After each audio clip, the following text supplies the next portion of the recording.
Okay. So we have a Judah story in here, 38. And it's another famous story. And it's another Yahweh story. It's always about sex. Yahweh is very big. I guess he'd go over big on some of the, I don't want to say what kind of channels we're talking about today on the TV, but he knows how to grip his audience. And even though, as I said, this is Yahwist, it still seems pretty anti-Judah in the sense of his behavior.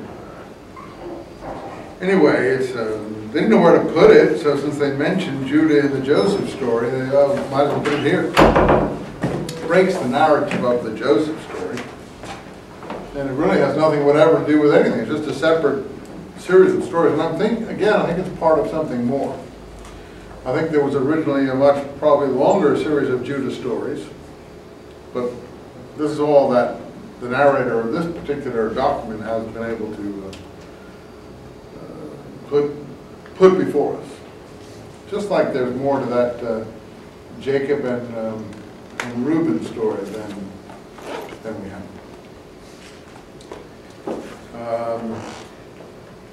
Anyway, as usual, there's a problem with the women and conceiving and problems. So Judah had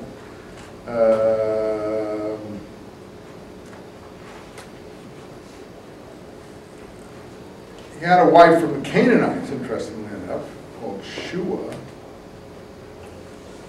So that's interesting that Judah, who's supposed to be this big Judean hero, has got a Canaanite wife. And he has some children there. Onan is one of them. So we get some genealogies mixed in. This is definitely Yahwist, you see.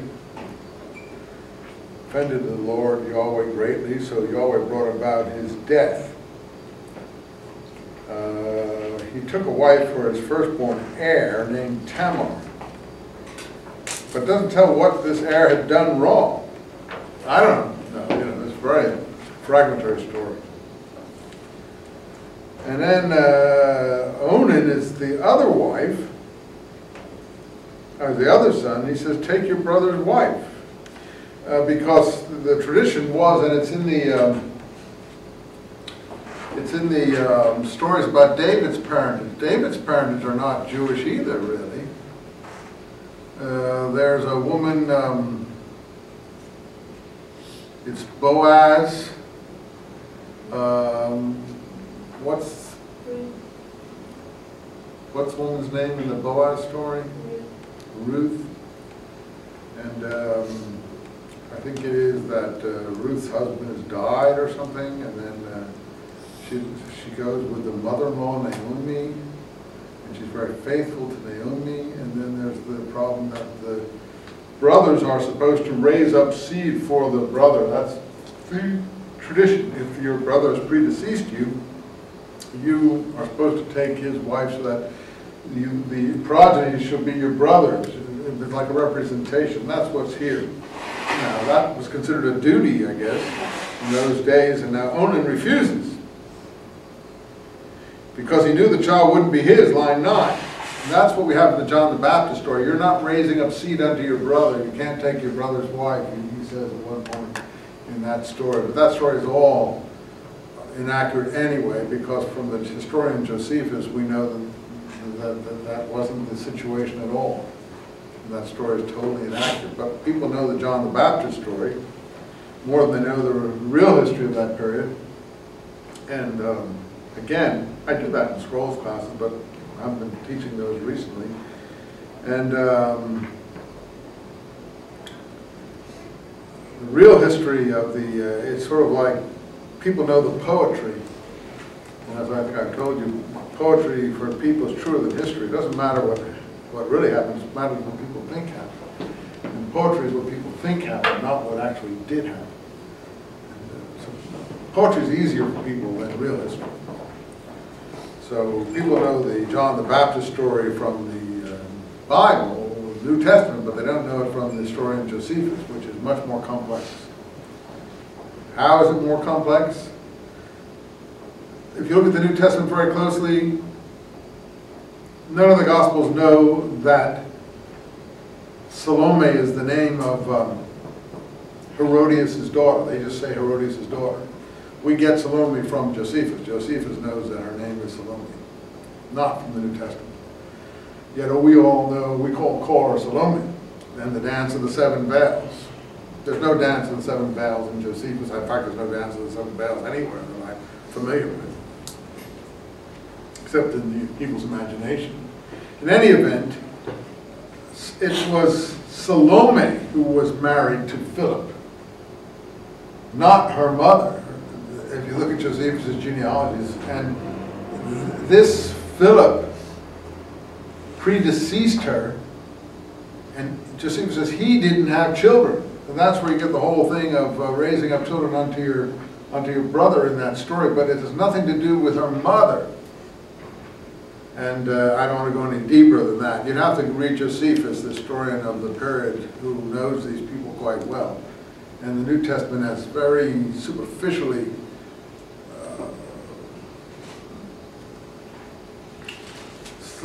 swept the top of that story in order to present the death of John the Baptist.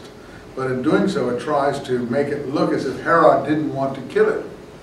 Now, the problem that they're all called Herods at that time, but the actual person who, I can't even remember it all myself now, but the problem is that everyone wants to marry this Herodias woman because she represents the money line of this family, and she marries several of her uncles, which is a real problem in the Dead Sea Scrolls. But to make a long story short, Josephus makes it clear that Herod executes John the Baptist not because a woman danced, as the New Testament would present it, but because John was so popular that he was afraid that the people would do anything he might suggest, and therefore he thought that he might suggest the people to revolt, and lest he be regret having been generous afterwards, he thought he should execute him before this occurred.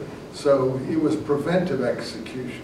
So all that is fobbed over in the New Testament story with all kinds of misinformation and stuff like that. That is the difference of poetry and history. The poetry is much easier. The history is more complex. Even I can't hardly tell you the history. It's so complicated. But anyway, never mind. I'll just show you. But the essence of the story has to do with something very simple that the writer realizes in the New Testament. Raising up, he has John saying, "You are not raising up seed unto your brother." That's not what John was complaining about. Anyway, another day, another chapter, a different course. In this story, that's what the issue is. And Onan doesn't want to do it. He doesn't want a child. He said, "I'm not going to do anything for my brother." And Yahweh was offended by that, so he brought about his death too. Then Judah says, oh, notice here, Onan, in very graphic fashion, line 9, spills his seed on the ground. That's where we get the idea of onanism from. We call it onanism, it's what I guess Catholics call rhythm. It's withdrawing without putting any sort of fertile situation into the situation. So that's where we get that idea from, and it's called onanism, and that's offensive to Yahweh according to this story. So go home to your father or widow, Judah says to Tamar's daughter-in-law, because he's not going to give her any more sons to kill. By this time, she's seen as a wife killer. But then, Judah's wife died. And he needed comforting. All these men got plenty of things around to comfort them, it looks like, in those days. I don't see any comfort around for people in my day, but back then there was plenty of comfort apparently.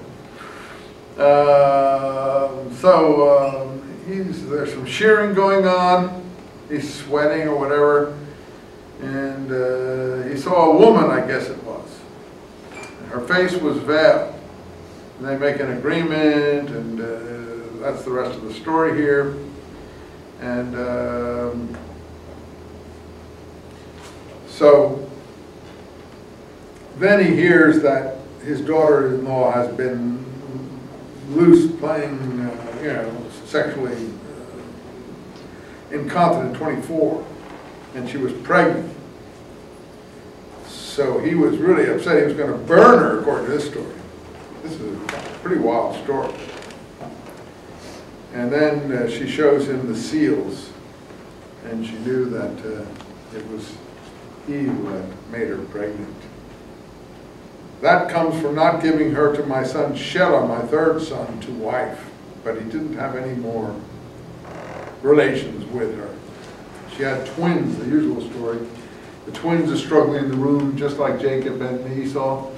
Again, the red is in the story, the red thread. But this story too is incomplete. You see, there must have been another cycle of stories. We have Reuben on the couch, that's incomplete. In this one, look, I'm going to call the first Perez because that means breach. And I'm going to call the second Zerah, we've had that name earlier in the Esau genealogies, because something, it has to do with a scarlet thread, I think. In any case, because he was the first one born, I think. And she put a scarlet thread on his hand. End story. No more. That's it. We never hear about these people again. So that's what I'm saying. There must have been more to this. You can't end a story there and not tell more. Not a normal storytelling. So this is because the editors only had this much. Anyway, spliced it in here. Let's go back to Joseph. Famous story. Yahweh was with Joseph. This, we get the end of the one storyline. He goes down to Egypt. So one storyline has the Reubenites and the Midianites, and that's the Elohist, where the oldest Israelite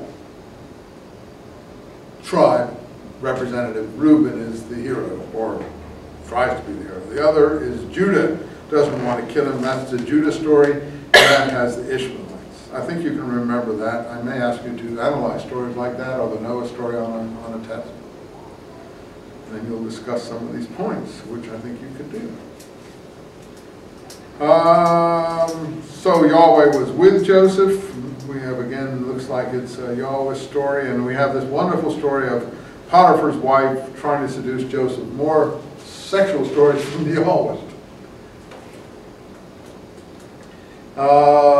And he was working for this fellow's household called Potiphar. This is in the Quran. I like to use this verse to show the Muslim students how Muhammad is working off Old Testament material. They say he couldn't read or write. Maybe he couldn't because he's not working it from a written fashion. It's clearly either from someone told him the story, read him the story, and he's not remembering it very, very well, and he makes glaring errors, but he also gets some of it more or less the way it is here. And he adds his own bits to it. And Muslims don't like hearing this, of course. They don't read the other people's older version of it by 2,000 years, or 1,000 anyway, than theirs. And they get very upset. But we don't like to pull our punches for any different group, so we explain to them what the problems are in Muhammad's presentation of this story. Muhammad likes this story a lot. But he doesn't know the name of the Pharaoh's official. He called it, and she who bought him, that's all he knows. He doesn't know it's Potiphar. Things like that he doesn't know. He can't remember. He just knows she who bought him. And then he has all kinds of extras that he adds on, that she made in advance, and Joseph ran out, and she grabbed his tunic, and then someone said, well, see, if it's ripped from the back, then she's at fault. If it's ripped from the front, then he's at fault. And all kinds of clever little anecdotes are added to Muhammad's version of the story. And in doing so, he loses the plot line, because the plot line of the story basically is, for the Yahwist anyway, what's Joseph supposed to do? He's got to get to prison. Why has he got to get to prison? Because he's got to save his people. And the only way he can save his people is to go to prison, meet people from Pharaoh's court in prison, rise through meeting them and being able to interpret their dreams, which was the original motif of the Joseph story from the beginning, interprets the dreams, gets known to Pharaoh that he's a pretty good interpreter of dreams, gets into Pharaoh's entourage. It's quite easily understandable that would happen even today. Some bright young man from Harvard would get into the president's and ultimately get to be a Supreme Court justice. That's how you get someplace. You get to know the president, and pretty soon you're this woman now, this newest one, another buddy of the president, is going on to be a Supreme Court justice, even though she's never even been a judge. Anyway, that's how things work. And so it's easy to rise up. But that other one, the one who's going to be the Supreme Court, head of the Supreme Court, he was just fairly young. He just made all the right moves. And he moved up the totem pole. So this story is quite believable, but the point is that Muhammad loses the way. And in doing all this fancy footwork in his story, he doesn't get Joseph to prison. And then as an afterthought, he has, oh, even though nobody blamed him for this thing because Joseph was so beautiful, and therefore the husband understood that the woman would be attracted to him and so on, and he forgave her and all this, and Joseph didn't get to prison. And then later on, he said, well, Joseph went to prison, I forget why, in the story ultimately. He just has that as, he gets so involved in the plot of the woman and the man that he can't get beyond it. It's in the Joseph story of the Quran. In any case, here, the point is that the woman wants to seduce him, and see, she took hold of his tunic. That's in the Quran story. Ran out of the house, and he left his tunic behind in her hand. And then she screamed, "Look! He brought a Hebrew in to insult us. Tried to take advantage of me." Line 14. And he left his tunic here, and that's why the Quran is so interested in the problem of how the tunic is ripped from the front and the back. It's not in this story, it's in the Quran. See, because this is so vivid here, this is a great storyteller, a really great storyteller. I'm not putting the Quran down, there's good poetry in the Quran, but this is a great story. That's a good poetry book, this is a great story. And so it leaves a tremendous impression. People on the Muslim side want to say, oh, this came from an angel, you know, dictated the Quran to the Prophet. No, it didn't come from an angel, not this story.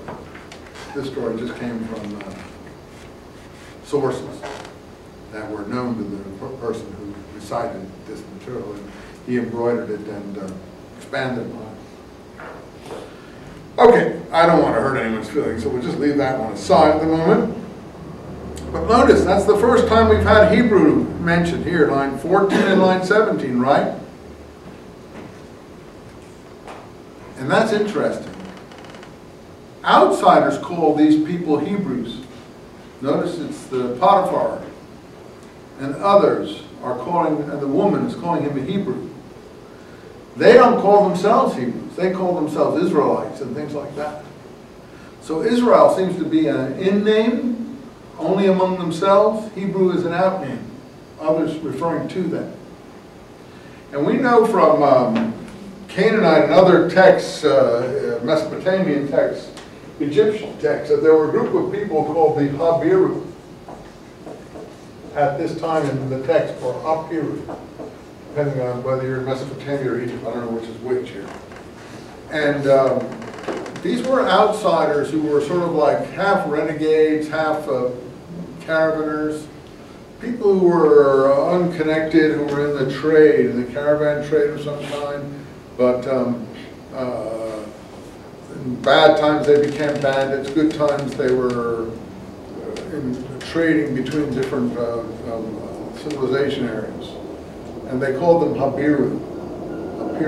And we think that's where the term Hebrew comes from. This term that was used in the old texts about them. So Joseph could be one of these groups who were looked upon by these people, and this could be inner stories from these groups versus outer stories. And I think that makes a lot of sense. Finally, we know that at this time in Egypt, we have a group come down called the Hyksos. And the Hyksos are non-Egyptian rulers, Semitic rulers, who come into Egypt and conquer the place for a time, a couple of hundred years, I think, and impose their own rulers on the country. And these are called Hyksos. Hyksos, I think, either means shepherd or outsider or foreign. In any case, they're outside Semitic kings. And it is quite possible that the Joseph story is part of that situation that developed under the Hyksos. And that's around 1700 or 1600 BC that the Hyksos came into Egypt. And a Semitic Hebrew child or slave or whatever could rise in a situation like that. He probably could also rise in Pharaoh's court too. But it would be more understandable if this were part of the Hyksos, which we know about, who came into Egypt at this time. So this could be quite representative of the Hyksos period in Egypt, which is then the Egyptian native dynasties took over in the Ramesses period. And Ramesses in the 1200s becomes a great Egyptian king and so on. But in the 1700s, there was an interruption. That's a good topic for a paper. If you're looking for paper topics, you look into all this history of Egypt, the Amenhotep, the Akhenaten, because Akhenaten is 1400 BC, the relationship to Moses, these stories with Joseph. Those are always interesting. If you want the Genesis period, there's plenty of other material in the Old Testament. Okay. Anyway, she said, this Hebrew slave has insulted me. And the master, of course, he's not going to take the slave's position over the woman, is he? I mean, even if Joseph had tried to go after her, he still would throw him in prison, even if he hadn't, put it that way. He's not going to, but in Muhammad's story, he doesn't throw her, he doesn't believe the wife, and still he does nothing against Joseph. So Muhammad's story really loses the plot to him, because he's not interested in the salvation of the Hebrew people particularly. But Yahweh was with Joseph, 21. He goes to prison, and the cupbearer of the Pharaoh is in there. Now this might be the Hyksos as well as a normal Egyptian Pharaoh. He had put two of his officials in jail, and they have dreams, and they were prisoners. And he interprets these dreams. This is a very lengthy story, probably a very long Yahweh story. I have a feeling it's all Yahweh, though I can't promise you that. All the way 6 to 23, it's a famous story, and it's all about the dreams of the people in prison.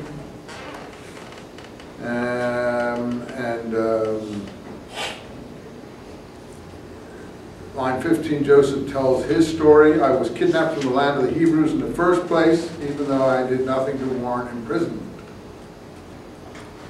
And then Joseph is taken before Pharaoh because of the dreams he's having. In any case, I guess that's this other person who's in prison with him. Here's the interpretation of the dream. In 3 days, Pharaoh will release you and hang you in the gallows, and the birds will eat your flesh.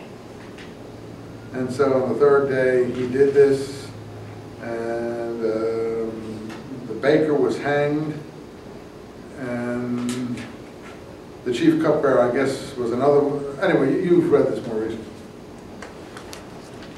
So the chief cupbearer didn't remember Joseph, but later on, a couple years later, 41, Joseph has a dream. And he does, Pharaoh has a dream, and he doesn't understand what it means, about the famous dream about the ears of corn, the lean cows, the fat cows, and so on. You can read this, I don't need to read it for you. And then the cupbearer remembers, line 12, there was a young Hebrew with us, and he interpreted the dreams that we had totally correctly. So Pharaoh calls him, and Joseph is quite unshy, and he says to him, line 26, God has revealed to Pharaoh what he's going to do. Now this sounds not Yahwist, this sounds in fact Elohist. I don't know how they divide these up anymore sometimes. Three things like that, well, chapter 40 and 41 were the Yeah, you know, not surprised. Those are good stories, so I would think it's a Yahwist, but it's very wordy, though, so it's not too young. Well, we'll go according to Friedman. I defer to him because, I only follow it up to a point where it's helpful. So, I'm not such a specialist that I can tell you each story. God is mentioned here in the story, so it looks pretty otherwise as it goes on. But it's probably a superposition of both, because you see that we see that in that earlier Joseph material, it's a superposition of both. So I have a feeling that that's just, you know, where there's a diversion, they give the other version and splice it in. And where there's no diversion, they just leave it altogether. That's the impression I'm getting by this point. And this is much longer than the Abraham, Isaac stories, isn't it? I mean, the one Joseph story is about longer than anything you read about in Isaac or Abraham. And Joseph, why would Joseph be important in the Elohist tradition? Yeah, he's a northern tribal descendant. Israel is the name of the north. Israel is Jacob. Joseph is his second youngest son, according to the lineages. Judah is the principal tribe of the south. The rest of the tribes focus mostly upon Joseph. We'll see Joseph's sons will have 2 shares in the north, not one, when Jacob finally gives his blessings at the end of this story. Joseph gets 2 shares in the north. He has 2 sons, Ephraim and Manasseh.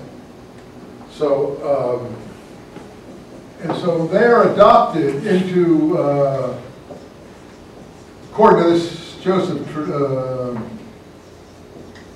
put an E there. According to the presentation of this Joseph cycle of stories, at the end, Jacob or Israel adopts Joseph's children as his own. But there's still 12 tribes. How come? Why is that?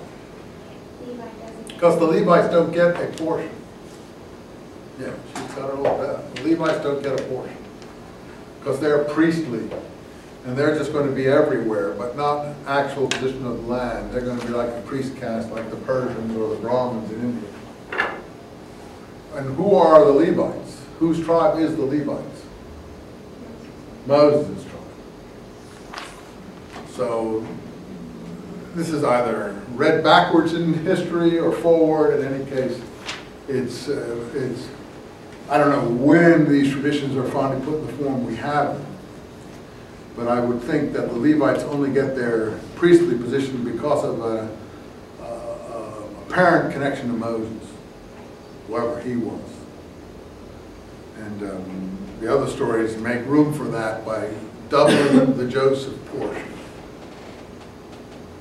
Be that as it may. So Joseph's serving Pharaoh by 38 or 41. And Pharaoh said, seeing that God has given you knowledge, and you're the most intelligent person I know, I'm making you vizier of the whole land of Egypt. And 44, I am Pharaoh. Nothing is to be done without your permission. So Joseph is the vizier, he's the all-powerful vizier. I think people think this can only happen under the Hyksos. But I mean, I can't prove that or not. And he gets a new name, an Egyptian name, Zephanath Paneah. And he gives him Asenath. And that's really weird. His daughter, the priest that he is also called Potiphar. He's called Potiphar, the other was called Potiphar. Potiphar was supposedly the wife of the husband who made a pass at Joseph early on. Then he marries the daughter of someone. So I'm not sure if the traditions have begun to confuse names. The names are, to my mind, too similar to be distinct. And the traditions are sort of overlapping names. So he was 30 years old when he appeared before Pharaoh, just like Jesus in the New Testament is 30 years old when he comes into his kingdom. In any case, things happen just like he says. There are 7 years of plenty, and then they store up the granaries, and then there's 7 years of bad times. During the famine, 52 sons were born to him. Here they are. The first, Manasseh. The second, Ephraim. Again, the younger replaces the older too in this story. Every story, watch that, I may ask you about that. The younger replaces the older. Every story. Why? To show God's choice, probably. Jacob replaces Esau. Isaac replaces Ishmael. Ephraim replaces Manasseh. And on and on and on and on. Joseph replaces his brothers to show the favor, probably. The chosen line, if you want to call it. No one's had a better explanation than that. And so Ephraim is the second son. But Ephraim, who's descended from Ephraim in biblical heroes? Why is he important? Who's the big hero from Ephraim? Well, who's the hero from Judah? David. Who's the hero from Ephraim? Joshua. And he's the big chief of the north when they come and settle the land, as we'll see in the Joshua books. Okay? All right. So sometimes you have to go down in order to go back. You have to look in the history to figure out why these people are being given prominence in the stories. Why is Ephraim being given prominence? Because they're not only going to become the most powerful tribe of the north, but Joshua is going to be the principal descendant that's known. Lots of others, I'm sure, but Joshua is the most well known. So we swing back to Jacob here in 42. Things are pretty bad. Famine is everywhere. And they're going to go down to Egypt. But he didn't send Benjamin down because, and this is getting very tender, he doesn't want anything to happen to Benjamin like happened to Joseph. So Israel, this is an Israel story, so it's probably Eloist. So this is a very good story. And they go down, and Joseph sees his brothers, line 8, and they recognize each other. They don't recognize him, he knows them. And then he hassles them. You're spies. Oh, no, we're not. You've come to search out this area. No, we've got 12 brothers from the land of Canaan, the youngest, etc., we kept him home. I say you're spies. No. Finally, on the third day, look, I will only ransom you for a man who fears God, line 19. If you're really honest, let one of your brothers stay here. Who volunteers? Reuben again. It's a pro-Reuben story, just like the earlier material was. So he stays behind. But, of course, he's also crying to himself because he's seeing his brothers 24.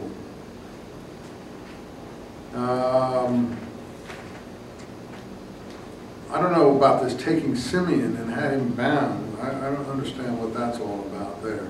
Maybe you can explain that to me, line 24. I don't understand that. Is he keeping Reuben back or Simeon? It looks like he's keeping Simeon back.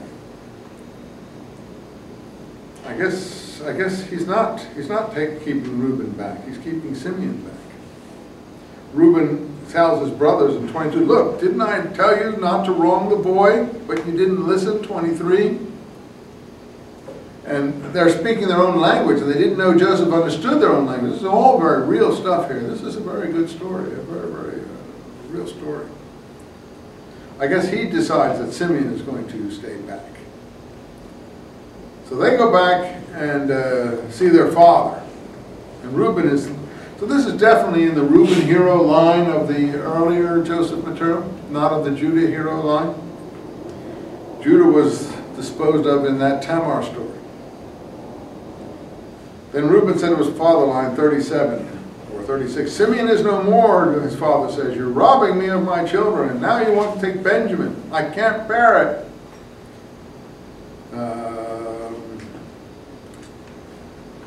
Something about the fact that Reuben says, you can have my 2 sons if I don't bring him back to you.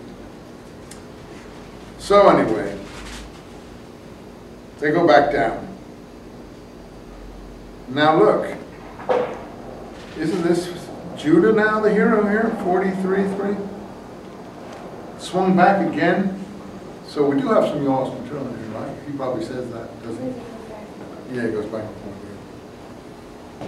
I'm sorry, it's hard for me to follow as a lecturer, but it goes back.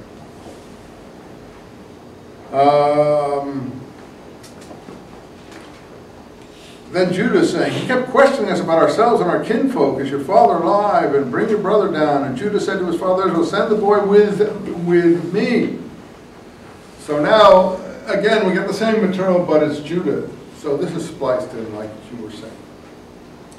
So they find, I don't know who's going to do the talking this time when they get down there. So they go back down and they see Joseph. You've read all of this, so I don't have to do the whole thing. 29 of 43. Looking up, that is, he saw his brother Benjamin, his own mother's son, his youngest brother, his real brother. And Joseph hurried out because he was so this is really, well, it's a tearjerker. I mean, when you read this, you have tears in your eyes. That's how effective the story really is. It's tremendously good writing. And here's another point. The Egyptians can't eat with the Hebrews. They have a horror of it. That's another indication these are the Hyksos, the shepherd kings, the people the Egyptians have contempt for because they consider them dirty in terms of living with animals and things like that. They're not, highly civilized. They're tribes people. But anyway, Benjamin got big portions from Joseph. So once again, like the Rachel story, Jacob fills their sacks with grain, and he puts a cup in one of them. And he wants to accuse them of taking things. And let's see, finally, it's in Benjamin's sack. And so he keeps, I guess, Benjamin back, I guess. And Judah is now the hero of this story. This is really tough. So I think these are two parallel lines, pretty much alike. Slight differences depending on who the hero is supposed to be. The storyteller of the south wants a Judah hero, the storyteller of the north wants a Reuben hero. So Judah says, line 18, 44. Look, he talks to, he's talking to who, Joseph here? I think it's all very mixed up at this point, and I can't follow it. You can follow it better yourselves. And he tells him how miserable the father will be if Benjamin isn't allowed to come back. At that point, 45, Joseph can't control his feelings anymore, and he reveals himself to his brothers, and they all start crying. I am Joseph. So just like the Esau story, Joseph is not going to take vengeance on it for anything. Is my father really still alive? Come closer. I am your brother Joseph, whom you sold into Egypt. 5. Do not feel badly because you sold me. And this is now Elois. God sent me, like you said, it mixes, it reverberates back and forth. God sent me before you. That's what Muhammad misses. That's the whole point of the Joseph story. Joseph is chosen by God to save his people. God sent me before you to preserve your lives. He sent me before you to make sure that our people would have survivors. Go to your father and tell him I am alive, and bring everything down, and you will live in the land of Goshen. And you will, 13, understand all the honor I enjoy in Egypt. And he threw his arms around his brother Benjamin, and he cried. And he kissed all his brothers and so on, and everybody is really like the end of the Wookiees in Star Wars or something. Everyone's singing and dancing a lot. So I think this is probably a better story than that. And then Jacob says, line 28, I must go and see my son Joseph before I die. He reaches Beersheba, 46. He has another one of these visions. A Beersheba story. I guess another shrine story centered around Beersheba. Not much. Just telling him that Joseph will close his eyes. Joseph will close his eyes. Anyway, so Jacob's family, we get some genealogy stuff put in here, 8 to 27.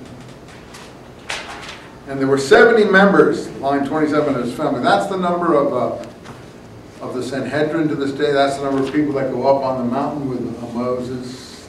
That's the number of disciples in Christianity. 70 is the key number for a governing body in the biblical tradition, starting with the numbers of people who went down to Egypt with Jacob. Notice how the sons of Benjamin, line 21, one is called Bela. Well, we already heard that that Bela was supposed to have been the son of Esau. Just pointing that out to you.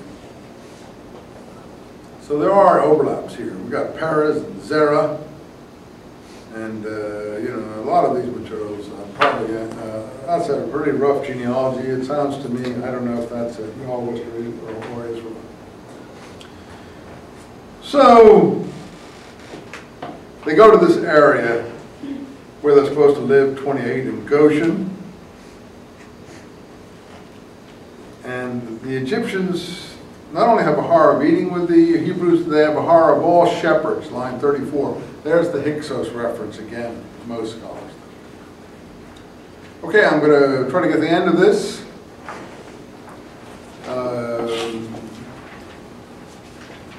I think Jacob meets Pharaoh here, and he blesses him, line 11. This is pretty pro-Hebrew story.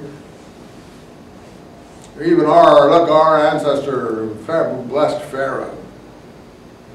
And for some reason, they're living in the land of Ramesses, line 11. That seems to be an anachronism, because Ramesses doesn't come till much later usually, unless it's a different Ramesses. He's supposed to be 12th century BC, so it's pretty difficult. But this is another interesting thing. The Hebrews are so enamored of themselves that they say that their hero, Joseph, started the Egyptian land system through his innovations. That's in line 22, Joseph's agrarian policy. I have it listed as here. And this is not a very nice agrarian policy. If George Bush did this today down in New Orleans, he wouldn't be very popular. In the famine, he makes everyone sell their land to Pharaoh, because Pharaoh's got all the grain because of Joseph's foresight. The only land he didn't acquire, line 22, is the priests, because they used to get an allowance from Pharaoh. And Joseph says to the people, look, I bought you out on Pharaoh's behalf. Here's the seed, you can sow, but the harvest comes, must give a fifth to Pharaoh. You have to give a fifth. The other 4/5 you can keep for yourselves. It's not such an ungenerous arrangement. So to this day, that's the situation in force, says the Hebrew writer 26. A fifth goes to Pharaoh, but only the priests are exempt from that. Now that probably is pretty old material then. But what's even older is that the Hebrews are saying their hero is responsible for it. Maybe he was. Maybe he was a vizier chamberlain of one of these Hyksos pharaohs, and he did institute. I don't know, that's what the Hebrews say. I wouldn't be too proud of this innovation. But Jacob, line 30, he doesn't want his sons to bury him in Egypt. Don't bury me in Egypt. I want to be in my ancestors' tomb. Where's that? Unlike Acts, it's Machpelah in Hebron. So when we get the Joshua death, we'll have the Shechem tomb mentioned that Joseph bought, where Joseph is buried. In any case, the book of Joshua talks about that. So El Shaddai, line 48:3, blessed me.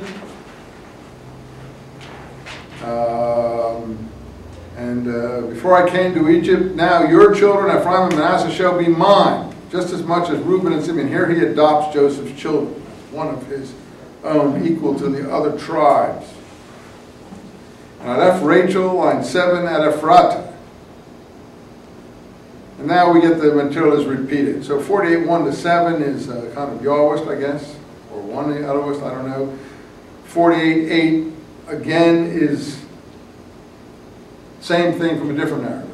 When Israel saw Joseph's two sons. Some of them, by the way, use Israel. That's another one in that. Israel as the name of the father. I think it's the Israel, Reuben, Midianite line, or the Jacob, Judah Ishmaelite line. Those are the two different stories. Those are the two different materials that go into those different stories. So you see back here from 48:1 it's Jacob, you see. From 48:8 it's Israel. Now we know Jacob and Israel are supposed to be the same person, but in the narrative lines, one's using Israel and one's using Jacob, and that's a good way to, sort it out. This is a nice story. Joseph took hold of two of his two sons, Ephraim with his right, so he should be on Israel's left, and Manasseh with his left, line 13, so he should be on Israel's right. But Israel held out his right hand and laid it on the hand of Ephraim the younger, crossing his hands like this, when Manasseh was in fact the older. And he blesses him. And Joseph saw that his father got the right hand on Ephraim, line 17, and he protests. He tried to shift it. No, father, line 19, this is not right. Put your right hand on his head. His father refused. I know, my son, I know. He shall be a great people too. But his younger brother shall be greater than he, and his descendants shall be like a multitude of nations. Another one of these sands of the sea, stars of the skies, this is the prophecies. And who is it now? Not Abraham, not Jacob. Who? Ephraim, because Ephraim is the principal tribe of the north. Then Israel said to Joseph, now I'm going to die. Take me back to my country, the country of your fathers. 49 are Jacob's blessings to his children. Not very nice blessings, really. The only one who get any big blessings are Judah and Joseph, as you would expect. The others get short shrift. But they're important to see how the tribes, the pecking order.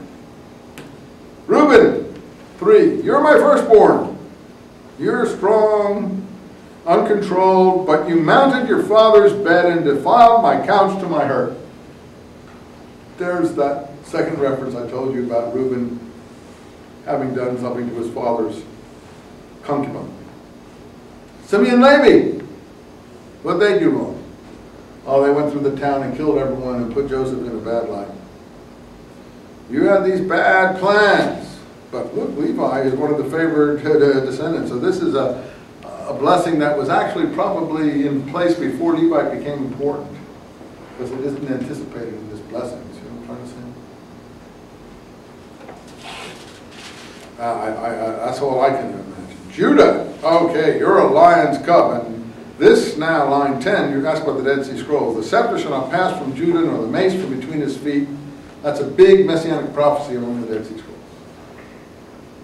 And I treat it in my book. It's called the Shiloh prophecy, and it's very, very important prophecy for the messianic king ideology. You can see why. Scepter shall not pass from Judah, nor the mace from between his feet. And then we have the whole thing about the ass, and the colt, and all the material of Jesus going up to Jerusalem with the ass and the colt, and there's going to be a donkey tied out of one. It all goes back to this kind of material and some other material in Zechariah that they're drawing from to create that material about Jesus, or that they read into the material about Jesus, whatever you prefer to see it as. Zebulun, he lives up by Phoenicia and Sidon, and he's like this Phoenicians, line 13. Issachar, he has to work hard, but he's going to become a slave to who? The Canaanites, basically. He'll be forced to do forced labor by the neighbors, Canaanites. Dan, because Dan means to judge, no one knows what this means. They say, oh, well, Dan, he's a viper on the path. He's a guerrilla war fighter. People have interpreted it, but no one knows what that particular prophecy really means.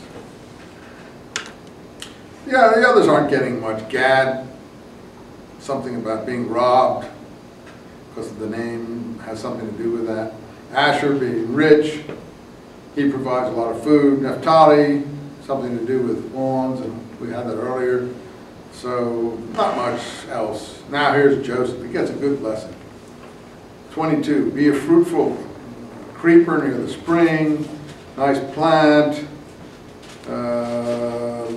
You can read it yourselves. A lot of blessings here. 22 to 27. 27, Benjamin, you're a ravening wolf. you devour your prey. That's it, not much there. I don't know whose blessing this is. Sounds, I'm not sure, it looks like a Judean blessing to me, but I don't know. That's what it sounds like to me. What does he say? The boss. 49, 2 through 27. Anyway, it looks to me like it's a Yahwist because Judah gets the best blessing there. Anyway. Priestly. Priestly. No, okay. Okay, I see you like his book, huh? You took Oh, no, it. there's just like there's a chart in the back. Ah, there's a chart. Okay. Okay, you got it all in the back now. So that's a good book then, huh? Helpful. Okay, so then he's buried in the field of Ephraim the Hittite in the cave at Machpelah, line 30. And anybody wants to argue about the Stephen passage, show them this passage. In the land of Canaan, which Abraham bought from Ephraim the Hittite in a burial plot, and there Abraham was buried, and Sarah, and Isaac, and Rebekah, and Leah, and I'm going to be buried there too. So those are the 6 patriarchs, and those tombs are there to this day. You can see them. Different rooms, 2 tombs in each room, and they're labeled. Jacob and Leah, Abraham and Sarah, and Isaac and Rebekah. And in fact, Joseph is not there, just like it says here, and neither is Rachel. And they have separate tombs. Joseph is in Shechem. And so he dies, and they embalm him, line 3 of 50 in the Egyptian way, and they mourn for him 70 days. And he went to bury him as his father said. And his sons carried him, line 13, to the land of Canaan, and buried him in the cave of the field of Machpelah. I'm going to just compare this once again with this, just so we're sure. I don't want to rub this into anybody, but it's good now that we have it right before us to see if this is, let's see, Acts 7. When Jacob heard that there was grain for sale in Egypt, he sent our ancestors there on a visit. But it was the second that Joseph made himself known to his brothers and told Pharaoh about the family. Joseph then sent father Jacob and the whole family, told 75 people. Jacob went down to Egypt, and after he and our ancestors died there, the bodies were brought back to Shechem and buried in the tomb that Abraham had bought and paid for from the sons of Hamor, the father of Shechem. Well, that's totally not the tradition that we have in this book. Maybe that's a Samaritan tradition. Now, I will show you where I think he got that from. Just to be quick, and I'll go back and finish, we have a little time here. So in the book of Joshua, when Joshua was about to die, at the very end of the book, Joshua gives a farewell speech, 24. Joshua gathered all the tribes together at Shechem. And they present themselves to God. Now, I think the whole Stephen speech is ripped off from here, starting in 24:2. You know where the God of Israel says, in ancient days your ancestors lived beyond the river, such was Terah, and I increased, and Jacob and his sons went down to Egypt, and so on. So basically it's more or less ripped off, but it's not as detailed, but this is what Joshua is basically saying. More or less the same speech that Stephen is pictured as making. And then when he's all done with this speech,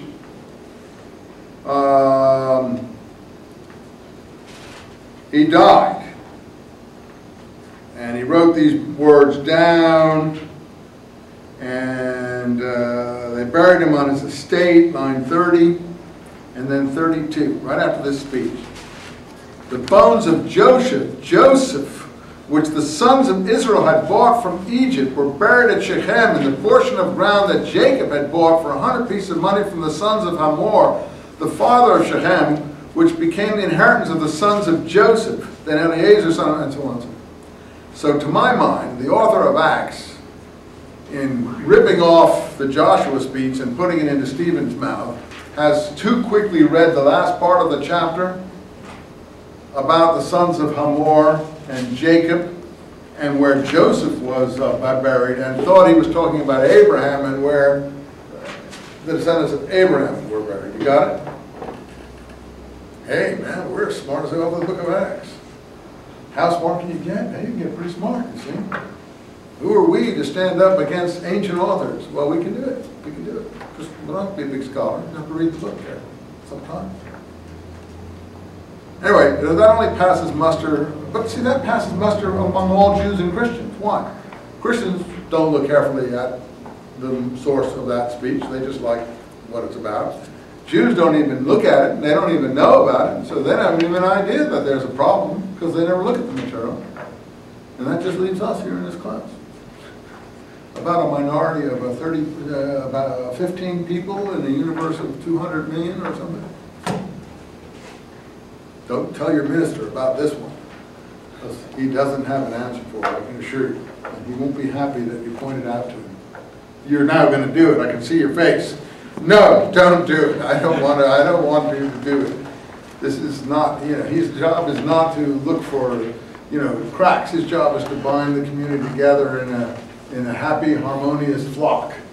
You understand? So he's not to, he can't answer this anymore. Don't do it to him. Okay, never mind. So they took him back. And now, suppose Joseph doesn't treat us well. Again, the brothers are worried again, 9:15, because our father is dead. And they want him to forgive him. And Joseph again weeps. And then finally, he dies. See, so Genesis basically ends with Joseph's story. Joseph made Israel's son swear, that's more of an Israel narrative line. When God, Elois, remembers you with kindness, be sure to take my bones from here. Joseph died at the age of 110. They embalmed him, and they laid him in his coffin in Egypt. But later, when they go out under Moses, they take him with them. So I think that's what the tradition is. And I guess then Joshua supposedly takes his bones to Shechem, which is in the Ephraim area, and then Joshua has Joseph buried there. I suppose that's why we have all that material in the book of Joshua about Joseph's tomb. I suppose that's why. Well, there we are. Any questions? All right. Now, what about the exam? I'm going to give you the whole period. You two are going to help me with that, right? I'm not going to be here next week. Someone will give the exam out. You'll have the whole period to do it in. 9:30, we quit. Whatever it is, okay? And then you put it in an envelope for me, and you give it to me maybe in my box or something. You're here on Thursday? Where do you know where the office is? Yeah. I have a box there. Yeah. So you'll put it in there for me? Sure. Do you mind? Because it's Yom Kippur, and I really want to be honoring the ancestors, even though I don't fast. And I don't feel I have any sins to atone for. And I don't intend to atone for anything that I don't feel guilty about. So there. All right, guys, any questions? 2 out of 3 essays. Bring your books. Please don't bring all your notes and scrabble through everything. It's too much. Just try to summarize everything on note cards that you want to remember and write about. Write me a good essay about these things. There's no right answer, no wrong answer. Just hold forth on the different subjects. And there'll be some 6 or so short answers that you identify in 2 sentences or less. Okay? Okay. See you then. And thanks for letting me not be here.